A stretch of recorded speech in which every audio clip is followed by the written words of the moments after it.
তো hey hello guys, welcome back. তো চলে এসেছি আরো একটা নতুন ভিডিওতে।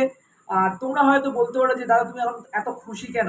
তো খুশি হব নাই বা কেন বলো? তোমরা টাইটেল আর থাম্বনেল দেখে তো বুঝেই গেছো যে কি বিষয় নিয়ে কথা বলতে চলেছি। তো হ্যাঁ বন্ধুরা, মোহনবাগান দল যেটা সিএফএল যারা খেলছে, তোমরা ভালো করেই জানো যে সিএফএল তারা কিন্তু বাইরের মাঠে খেলছে, মানে ব্যারাকপুর বলো, নৈহাটি বলো, বাইরের মাঠে খেলছে।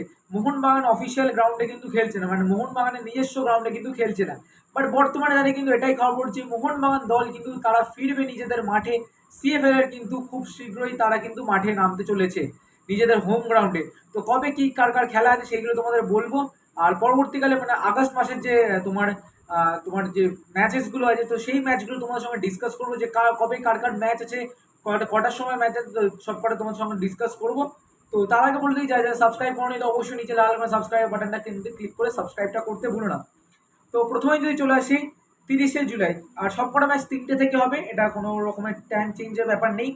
তো 3টে থেকে কিন্তু টলিগঞ্জ অগ্রগামী, সেটা কিন্তু নৈহাটি স্টেডিয়ামে খেলা হবে। 2nd আগস্ট কালীঘাট স্পোর্টস লাভার ব্যারাকপুর স্টেডিয়ামে খেলা হবে। 5ই আগস্ট ইস্টার্ন রেলওয়ে, যেটা কিন্তু নৈহাটিতে খেলা হবে। আর 11 তারিখ থেকে কিন্তু সবকটা ম্যাচই খেলা হবে কিন্তু মোহনবাগান গ্রাউন্ডে।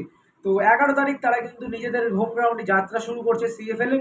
তো যেখানে কিন্তু মুখোমুখি হবে মোহনবাগান সুপার জায়ান্টস ভার্সেস আমাদের জর্জ টেলিগ্রাফ, সেটা কিন্তু হবে মোহনবাগান গ্রাউন্ডে। 14ই আগস্ট ক্যালকাটা কাস্টম মোহনবাগান গ্রাউন্ডে। 23শে August Railway FC Mohun Bagan ground.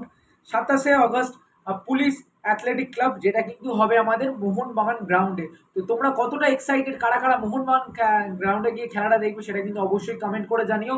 তো আমিও কিন্তু ওয়েট করছিলাম যে কবে মোহনবাগান গ্রাউন্ডে খেলাটা আসবে আর কবে তোমাদের আমি ব্লগ শেয়ার করবো।